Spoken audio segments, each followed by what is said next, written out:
Hello and welcome to 5 Minute Math. Today we are looking at a strip diagram, part whole, how we could use it to answer a word problem related to TEKS 3.4a, and we'll do it in 5 minutes or less. If you have not done so already, please go ahead and take a moment to pause the video, work this problem out on your own, unpause it, and we will look at our answers together.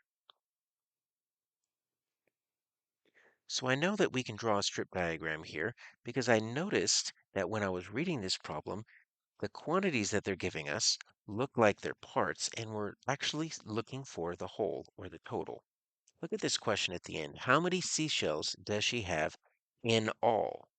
So that lets me know that we are looking for a total or a whole, and that means the rest of these are simply the parts that we are going to need to add together because I've got 145 seashells. That's one part. I've got 238 seashells. That's another part.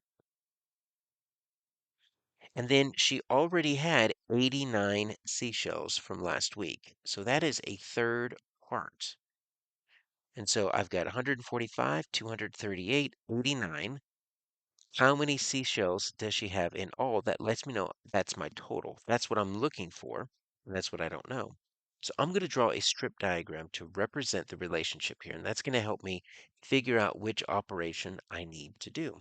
Because sometimes they give you the total and some parts, and you're looking for a missing part. But in this case, this is what they gave us. We're going to draw this bar, and we're going to split it into three parts. We've got 145. We've got 238, and then we've got 89. That was from last week. So that's one part. These are my three parts right here. I can label that if that helps. What I need is my total. So sometimes that's going to be an extra bar underneath. Sometimes that will be a line that kind of runs across. So I will do it like this. So quite a few different ways to represent the total. What you're looking for is you're looking for the same distance across between the parts and the total. And when you see that, whether it be a line or whether it be an additional bar, that lets you know you have a part-whole relationship. So what this means, if I take my 145, it's stacked right next to that 238. That means I can add it. And it's stacked right next to that 89. I could add that. If I take those three numbers, 145, 238, 89, add them together, that's going to give me the total or the whole because it's the same distance across. So that's what the strip diagram does. It lets us know which operation we need to use. In this case, we need to use addition. And so instead of doing it horizontally, we are going to line it up. So 145, 238. Now I do want us to be careful with that 89 because if we just put the 89 right here, look what's going to happen. That's actually not 89. That's actually 890. So we don't want that. We want to make sure that we are doing it in the correct spot. That 8 is in the tens place. So that's going to go right there. So that's a little bit of a trick there.